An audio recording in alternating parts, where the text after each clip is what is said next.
The live TV, सच सबसे आगे। नमस्कार, आप देख रहे हैं द लाइव टीवी और मैं हूं आपके साथ मुनमुन रहमान। कर्नाटक में तो बीजेपी बुरी तरीके से हार चुकी है, लेकिन अब सभी की नजरें जो हैं वो लोकसभा चुनाव में टिकी हुई हैं। लोकसभा चुनाव में बीजेपी क्या कमाल करती है, बीजेपी ने जो मुद्दे भुनाने की कोशिश की है या जिन मुद्दों पर काम किया है, उन मुद्दों को जनता द्वारा कितना महत्व मिल रहा है और इसी के साथ पीएम मोदी की लोकप्रियता में कमी आई है या नहीं आई है, इन सभी को लेकर एनडीटीवी ने एक सर्वे किया, एक पब्लिक ओपिनियन किया, जिसमें कई तरह के सवाल जो हैं वो जनता से पूछे गए, जिसके जवाब सुनकर आप भी हैरान रह जाएंगे। यहाँ पर यह भी पूछा गया कि मोदी सरकार का काम कैसा लगता है, अच्छा लगता है या बुरा लगता है। कश्मीर पे मोदी सरकार का काम कैसा लगता है, भ्रष्टाचार पर मोदी सरकार का काम कैसा लगता है। यहां तक कि यह भी पूछा गया कि अगर अब चुनाव होंगे तो आप किसको वोट देंगे, जिसमें भारतीय जनता पार्टी के वोट प्रतिशत में कमी आई है। वहीं अगर कांग्रेस की बात करें तो जिस तरीके से कर्नाटक में कांग्रेस ने बढ़त बनाई थी, ठीक उसी तरीके से कांग्रेस यहां पर भी बढ़त बनाते हुए जो है दिख रही है। इसी के साथ एक अहम सवाल यहां पर यह भी पूछा गया कि प्रधानमंत्री के अपोजिट आप किस कैंडिडेट को देखते हैं, तो लोगों ने राहुल गांधी का नाम लिया। लोगों ने प्रधानमंत्री के उम्मीदवार के लिए राहुल गांधी को जो है चुना है और इसी के साथ राहुल गांधी की लोकप्रियता और भी बढ़ गई है। अब क्या कुछ ये सर्वे आ रहे हैं, सर्वे हम आपके सामने रख रहे हैं। इसकी फिगर्स, राउंड फिगर्स जो हैं वो दी गई हैं, आंकड़े दिए गए हैं कि कितने प्रतिशत लोगों ने काम को अच्छा कहा है, बुरा कहा है और कितने प्रतिशत लोग किस पार्टी को, किस नेता को पसंद करते हैं। ये सभी चीजें जो है वो एनडीटीवी ने दी है। सबसे पहले एनडीटीवी का ट्वीट आप अपनी स्क्रीन पर पढ़ रहे हैं। इसमें लिखा है, पब्लिक ओपिनियन, कैसा है केंद्र सरकार का काम, विकास, कश्मीर और भ्रष्टाचार समेत विभिन्न मुद्दों पर कैसा है मोदी सरकार का काम। तो यहां पर सबसे पहले भ्रष्टाचार पर बात कर लीजिए कि भ्रष्टाचार रोकने में मोदी सरकार का काम कैसा है। अब 6% लोगों ने इसे कहा है कि पता नहीं, 41% लोगों ने इसे अच्छा कहा है और 45% लोगों ने इसे बुरा बताया है और औसत है 8%। तो यहाँ पर 45% लोगों ने भ्रष्टाचार रोकने में मोदी सरकार के काम को बुरा बताया है।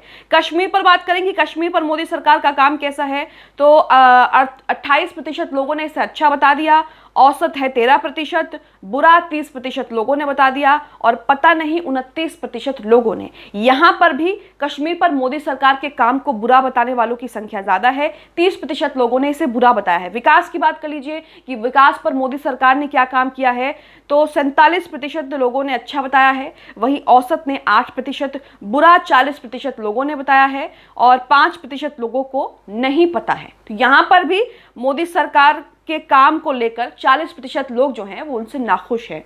वहीं केंद्र सरकार के काम की बात कर लीजिए तो यहाँ पर 19% लोग थोड़े असंतुष्ट हैं, 21% लोग एकदम असंतुष्ट हैं, 5% लोगों को नहीं पता है, 17% लोग संतुष्ट हैं, बल्कि 38% लोग थोड़े संतुष्ट हैं। तो यहाँ पर जो संतुष्ट नहीं है पूरी तरीके से उन्हीं की संख्या ज़्यादा है। यहाँ से साफ साफ पता लगता है कि केंद्र सरकार जो है सर्वे में या फिर यूं कहे कि ओपिनियन पोल में, पब्लिक पोल में किस तरीके से पिछड़ रही है और लोगों को केंद्र सरकार का काम नहीं पसंद आ रहा है। एनडीटीवी ने यहाँ पर यह भी पूछा है कि अगर आज चुनाव होंगे तो ये वोट किसको देंगे। यहाँ पर बीजेपी को 39%, कांग्रेस को 29 और अन्य को 28% वोट देने की बात कही जा रही है। फिर एक बार मोदी सरकार को लेकर 43% लोग हाँ कह रहे हैं और 38% लोग नहीं कह रहे हैं। यानी कि आप आंकड़े देख सकते हैं, आंकड़ों में ज़्यादा जो गैप है वो नहीं है। यहाँ पर जो मोदी सरकार को पसंद करते हैं उनकी भी संख्या देखने को मिल रही है और जो पसंद नहीं करते हैं वहाँ ये लोग, उनकी संख्या जो है वो भी ज़्यादा देखने को मिल रही है। इसी के साथ पीएम नरेंद्र मोदी पसंद क्यों है, तो इसे लेकर यहाँ पर कहा गया है कि मोदी क्यों पसंद है। 11% लोग नीतियों से पसंद कर रहे हैं, 15% लोग अन्य हैं, 13% लोग करिश्माई कह रहे हैं और 13% लोग मेहनती, 20% लोग विकास और 25% जो हैं वो अच्छे कह रहे हैं। इसी के साथ यहाँ पर देख लें कि 2024 के लोकसभा चुनाव में पीएम मोदी का चैलेंजर कौन है। ये सबसे बड़ा सवाल है कि 2024 के लोकसभा चुनाव में पीएम मोदी का चैलेंजर कौन है, उनके अपोनेंट कौन सा कैंडिडेट मजबूत दिखाई दे रहा है। तो यहाँ पर देखिए राहुल गांधी को सबसे ज्यादा वोट मिले हैं, 34% राहुल गांधी को वोट मिले हैं। यहाँ पर 12% लोग कह रहे हैं कि पता नहीं, 9% लोग कह रहे हैं कोई नहीं, 25% लोग कह रहे हैं अन्य विपक्षी नेता 4% लोग ममता बनर्जी के साथ हैं, अखिलेश यादव को 5% लोग और 11% अरविंद केजरीवाल। यहां पर अगर आप देखेंगे तो जनता जो है वो मोदी का चैलेंजर राहुल गांधी को समझती है, जिसके तहत 34% लोगों ने इसको लेकर हामी भी भरी है। इसी के साथ यहां पर लिखा है कि कांग्रेस नेता राहुल गांधी कैसे लगते हैं। अब इसे लेकर लोगों ने क्या कुछ कहा है ये भी आपको बता रहे हैं। 16% लोगों ने जवाब नहीं दिया, 27% लोगों ने कहा कि ना अच्छे लगते हैं ना बुरे लगते हैं, 16% लोगों ने नापसंद कर दिया, 15% लोगों ने भारत जोड़ो के बाद पसंद किया और 26% लोगों को हमेशा से पसंद थे।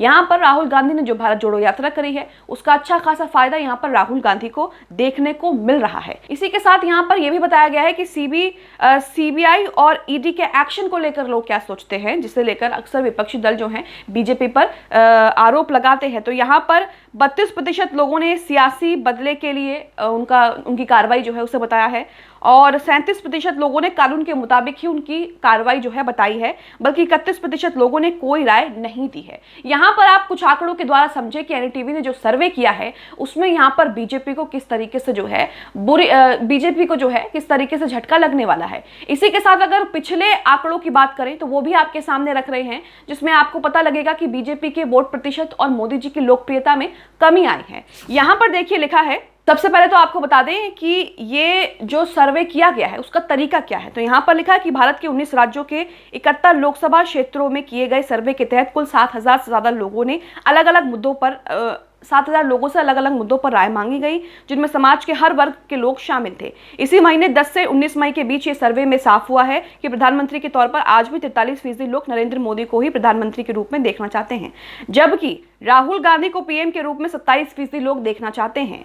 गौरतलब है कि वर्ष 2019 में पीएम नरेंद्र मोदी को पसंद करने वालों की तादाद 44% थी, यहाँ पर घट गई है, अब 43% है। 2019 में 44% थी और आज भी वो 43% है। हालांकि राहुल गांधी को पसंद करने वालों की तादाद भी बड़ी है और 2019 के 24% की तुलना में कांग्रेस नेता को पीएम के तौर पर पसंद करने वालों की संख्या 27% हो गई है। तो यहाँ पर 2019 के आंकड़ों की बात करें तो यहाँ पर राहुल गांधी की लोकप्रियता में भी उसमें बढ़ोतरी हुई है और पीएम मोदी की लोकप्रियता जो है उसमें 1% की गिरावट हुई है। एनडीटीवी की इस खबर में आगे लिखा है कि एनडीटीवी सीडीएस सर्वे के दौरान एक और दिलचस्प तथ्य सामने आया। भले ही मोदी सरकार के 9 साल पूरे हो चुके हों, लेकिन दूसरे टर्म के बाद भी जनता ने एंटी इनकम्बेंसी जैसी भावनाएं नजर नहीं आ रही। आज की तारीख में चुनाव हो जाने की स्थिति में एनडीटीवी सीडीएस सर्वे के मुताबिक बीजेपी को 39% वोट मिलने का अनुमान है। 2019 में मिले वोटों से 2% ज्यादा है। हालांकि कांग्रेस के वोटों में भी 2019 की तुलना में खासी बढ़ोतरी हुई है और उन्हें पिछले आम चुनाव में मिले 19% वोटों के मुकाबले आज 29% वोट मिलने की संभावना है। तो यहाँ पर आप देख रहे हैं कि जिस तरीके से कांग्रेस का ग्राफ कर्नाटक में चुनाव जीतने के बाद बढ़ गया है, उसका असर देखने को मिल रहा है। कांग्रेस के जीत के प्रतिशत में बढ़ोतरी हो रही है। लोग राहुल गांधी को पसंद कर रहे हैं और राहुल गांधी को मोदी का चैलेंजर मान रहे हैं। कुल मिलाकर यहाँ पर मोदी सरकार को एक बार फिर मौका देने के सवाल पर 43% जनता केंद्र के साथ है और 18% ने फिलहाल पत्ते खोलना उचित नहीं समझा है। इसी के साथ यहाँ पर लिखा है कि अगले आम चुनाव में पीएम नरेंद्र मोदी को चुनौती कौन दे सकता है के सवाल पर सबसे ज्यादा लोगों ने राहुल गांधी का ही साथ दिया। हमने आपको फिगर्स दिखाए, आंकड़े दिखाए, जिसमें 34% लोगों का मानना है कि 2024 में कांग्रेस नेता पीएम के चैलेंजर हो सकते हैं और 11% लोगों का अरविंद केजरीवाल को। यहाँ पर आपको बता दें कि राहुल गांधी को लोग और भी ज्यादा पसंद करने लगे हैं, क्योंकि राहुल गांधी ने जो भारत जोड़ो यात्रा की उसमें जिस तरीके से राहुल गांधी की छवि देखी गई, उसे देखकर और भी लोग जो हैं वो राहुल गांधी को पसंद करने लगे हैं और राहुल गांधी के लोकप्रियता में लगातार जो है वो बढ़ोतरी हुई है। एनडीटीवी ने जो ये सर्वे किया है, जिसमें पब्लिक ओपिनियन आपको दिखाया गया है, आपके सामने रखे गए हैं, जिसमें केंद्र सरकार के काम से लोग जो है वो खुश नहीं है, तो कहीं ना कहीं इसका असर जो है वो आम लोकसभा चुनाव में जो है पड़ सकता है और उसका खामियाजा बीजेपी को भी भुगतना पड़ सकता है। वहीं कांग्रेस भी लगातार मजबूत हो रही है और कांग्रेस के वोट शेयर में भी लगातार बढ़ोतरी हो रही है। आप इस सर्वे को लेकर क्या सोचते हैं, हमें कमेंट बॉक्स में कमेंट करके जरूर बताएं। द लाइव टीवी, सच सबसे आगे।